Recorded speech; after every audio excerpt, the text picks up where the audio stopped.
இல்லை எனக்கு புரியலை. அப்படி என்ன ஊர் உலகத்தில் இல்லாத கணவன் மனைவி நீங்கள் ரெண்டு பேரும் ஆனாவுனா அழுதுகிட்டே இருக்கீங்களே.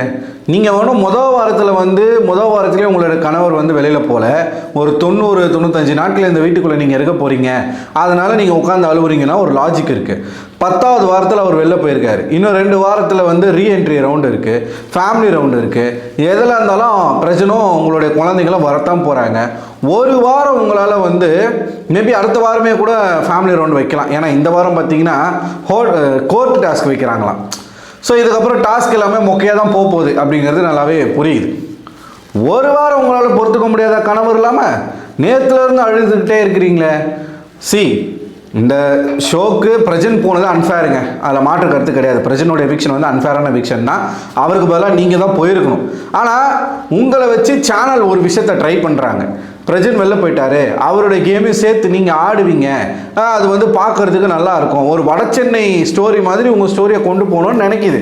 ஆனால் நீங்கள் என்ன பண்ணுறீங்க, நான் அதுக்கெல்லாம் வேலைக்கு ஆக மாட்டேன் அப்படின்னு சொல்லி அவர் போயிட்டாரு. நேற்று தான் அவ்வளோ எமோஷனை காட்டினீங்க, சரி ஓகே.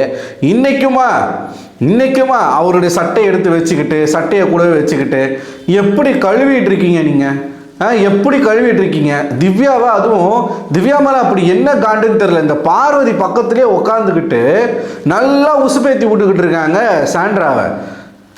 ஒரு மனிதாபிமானம் இல்லாமல் போயிடுச்சே. அந்த ஒரு கர்டசி கூட இல்லாமல் போயிடுச்சே.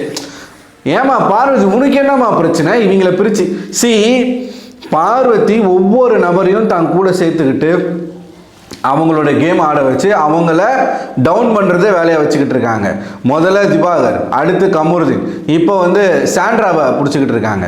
நேற்றுக்கு இப்போ சாண்ட்ரா இப்போ என்ன சொல்கிறாங்கன்னா, கனி டீம் வந்து இவங்களை வந்து கன்வின்ஸ் பண்ண ட்ரை பண்ணுறாங்களாமா, அந்த கேங்குக்கு இவங்களை இழுக்க ட்ரை பண்ணுறாங்களாமா.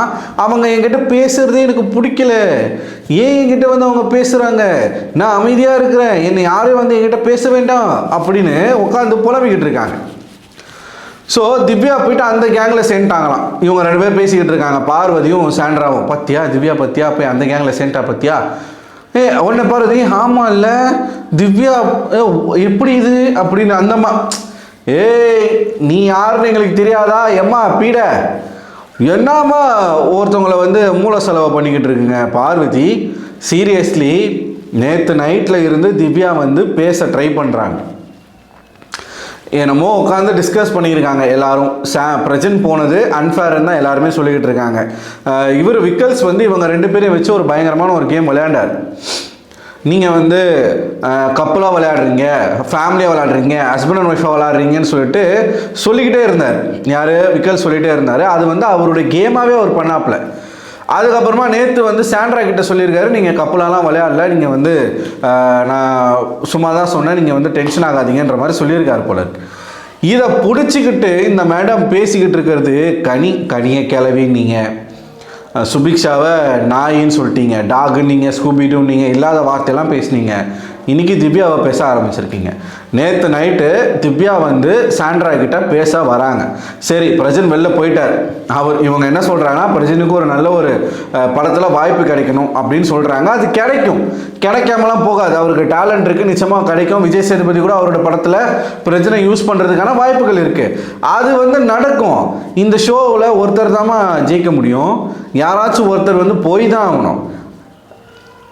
எனக்கு என்னன்னா, என்னமோ இவங்க 2 பேரும் இந்த நம்ம இட்லி கடை படம் பார்த்தீங்கன்னா, அந்த கணவன் மனைவி வந்து பாண்டு பயங்கரமாக இருக்கும்.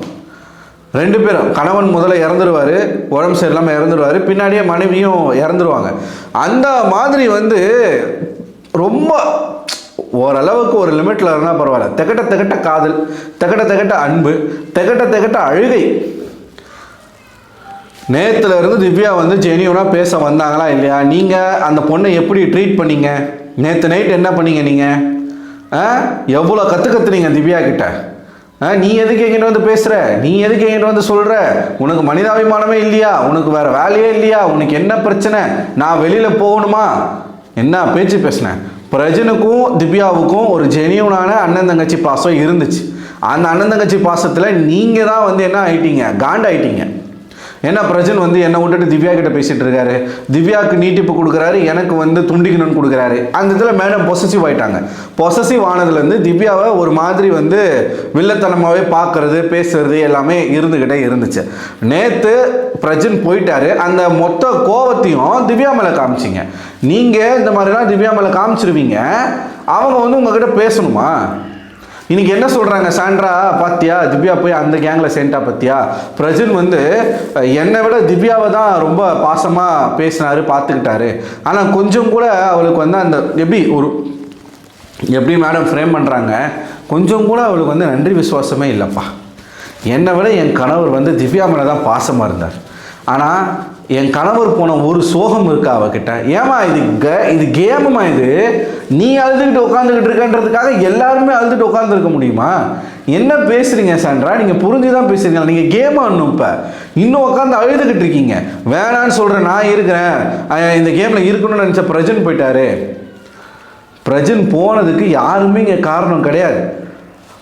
பிரஜன் போனது சேனலோட டிசிஷன். அட்லாஸ்ட் இவங்க என்ன சொல்லிட்டாங்க, பிரஜன் போனதுக்கே காரணம் திவ்யா தான்.